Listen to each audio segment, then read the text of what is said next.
नमस्कार दोस्तों, आइए जानते हैं उत्तर प्रदेश के सभी 75 जिलों की ताजा महत्वपूर्ण काम की बड़ी खबरों को।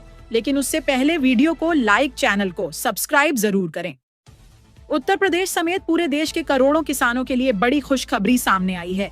पीएम किसान सम्मान निधि योजना की 22वीं किस्त अब 13 मार्च 2026 को जारी होने जा रही है।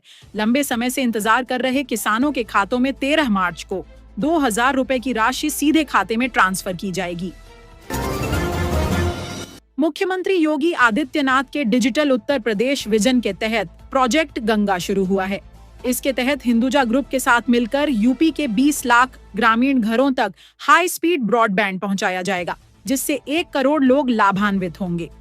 यह परियोजना 1 लाख से अधिक रोजगार सृजित करेगी, जिसमें 50% महिलाएं होंगी। ग्रामीण युवा डिजिटल उद्यमी बनेंगे और टेलीमेडिसिन, ऑनलाइन शिक्षा जैसी सुविधाएं मिलेंगी।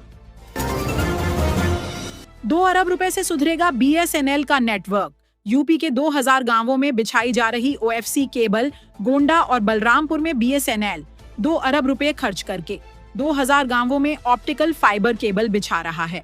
इसका उद्देश्य ग्रामीण क्षेत्रों में खराब इंटरनेट कनेक्टिविटी की समस्या को दूर करना है। ग्रीन एनर्जी का नया पावर हाउस बना यूपी। गोरखपुर और रामपुर में शुरू हुई ग्रीन हाइड्रोजन परियोजनाएं।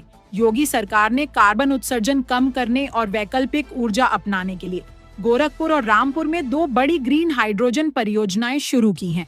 ये संयंत्र यूपी को भविष्य के स्वच्छ ईंधन का केंद्र बनाएंगे, जिससे औद्योगिक विकास, हरित निवेश और स्थानीय रोजगार को बढ़ावा मिलेगा। योगी सरकार की प्रेरणा कैंटीन से बदली गांवों की सूरत। 10,000 ग्रामीण महिलाएं बनी लखपति। मुख्यमंत्री योगी आदित्यनाथ के आत्मनिर्भर उत्तर प्रदेश विजन के तहत प्रेरणा कैंटीन योजना ग्रामीण महिलाओं के लिए समृद्धि का जरिया बनी है।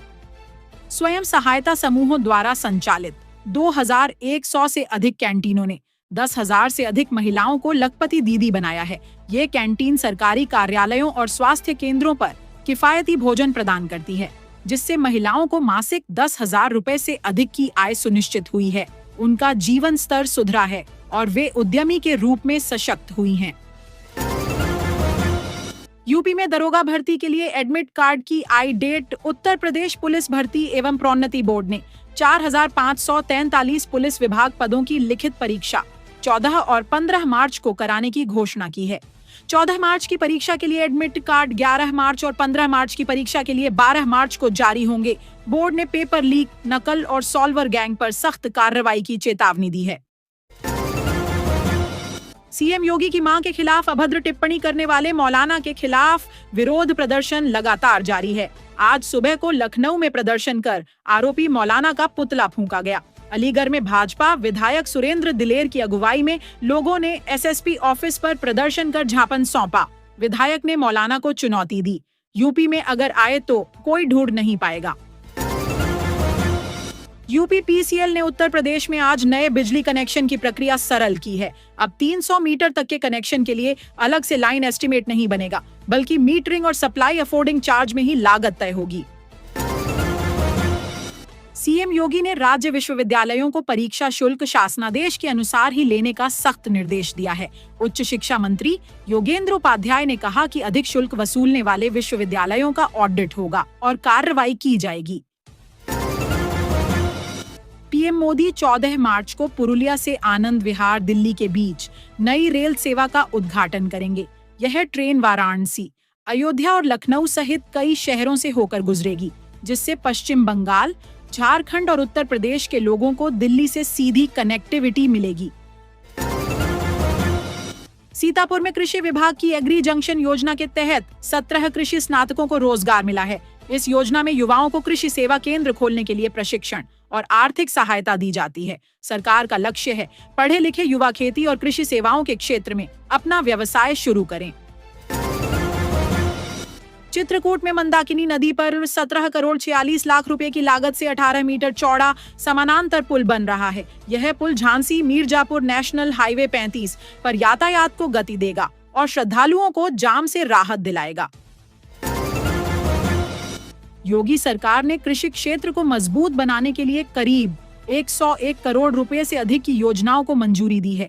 इन योजनाओं का उद्देश्य किसानों की आय बढ़ाना, नई कृषि तकनीक को बढ़ावा देना और खेती को अधिक लाभकारी बनाना है।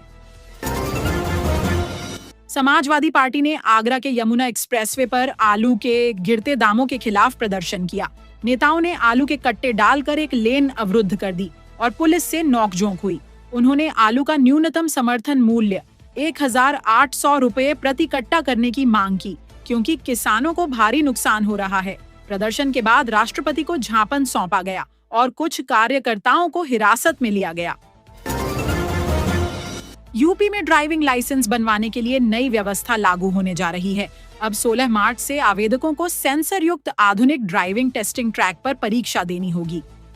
उत्तर प्रदेश में ड्राइविंग लाइसेंस जारी करने की प्रक्रिया को अधिक पारदर्शी और तकनीकी रूप से सुदृढ़ बनाने की दिशा में परिवहन विभाग ने महत्वपूर्ण पहल की है। अब 16 मार्च से स्थायी ड्राइविंग लाइसेंस के लिए आवेदकों को सेंसर युक्त आधुनिक ड्राइविंग टेस्टिंग ट्रैक पर परीक्षा देनी होगी। इस नई व्यवस्था के लागू होने से लाइसेंस जारी करने की प्रक्रिया में पारदर्शिता आएगी और केवल योग्य आवेदकों को ही लाइसेंस मिल सकेगा। यूपी में गर्मी ने अभी से अपना खतरनाक रूप दिखाना शुरू कर दिया है। मार्च में ही भयंकर गर्मी का एहसास हो रहा है। ताज नगरी आगरा में अधिकतम तापमान 37 डिग्री के पार पहुंचा गया है। यह सामान्य से अधिक है। इस माह औसत तापमान 32 से 33 डिग्री सेल्सियस ही रहता है। गर्मी के जल्द शुरू होने से मौसम विभाग ने चेतावनी दी है कि इस बार लू के दिन जल्द आ सकते हैं। समाजवादी पार्टी 15 मार्च को कांशीराम की 92वीं जयंती को बहुजन समाज दिवस या पीडीए दिवस के रूप में मनाएगी। अखिलेश यादव ने सभी जिला कार्यालयों में कार्यक्रम आयोजित करने के निर्देश दिए हैं। महाराजगंज जिले की शहरी मलिन बस्तियों में बुनियादी सुविधाओं को बेहतर बनाने के लिए 11 सीसी रोड और नाली निर्माण परियोजनाओं को मंजूरी मिली है। इन कार्यों पर कुल 3 करोड़ 26 लाख रुपए खर्च होंगे। रोजाना यूपी की ताजा और काम की बड़ी खबरें सबसे पहले पाने के लिए हमारे चैनल ऑल इंडिया समाचार को अभी सब्सक्राइब करें और बेल आइकन दबाना न भूलें।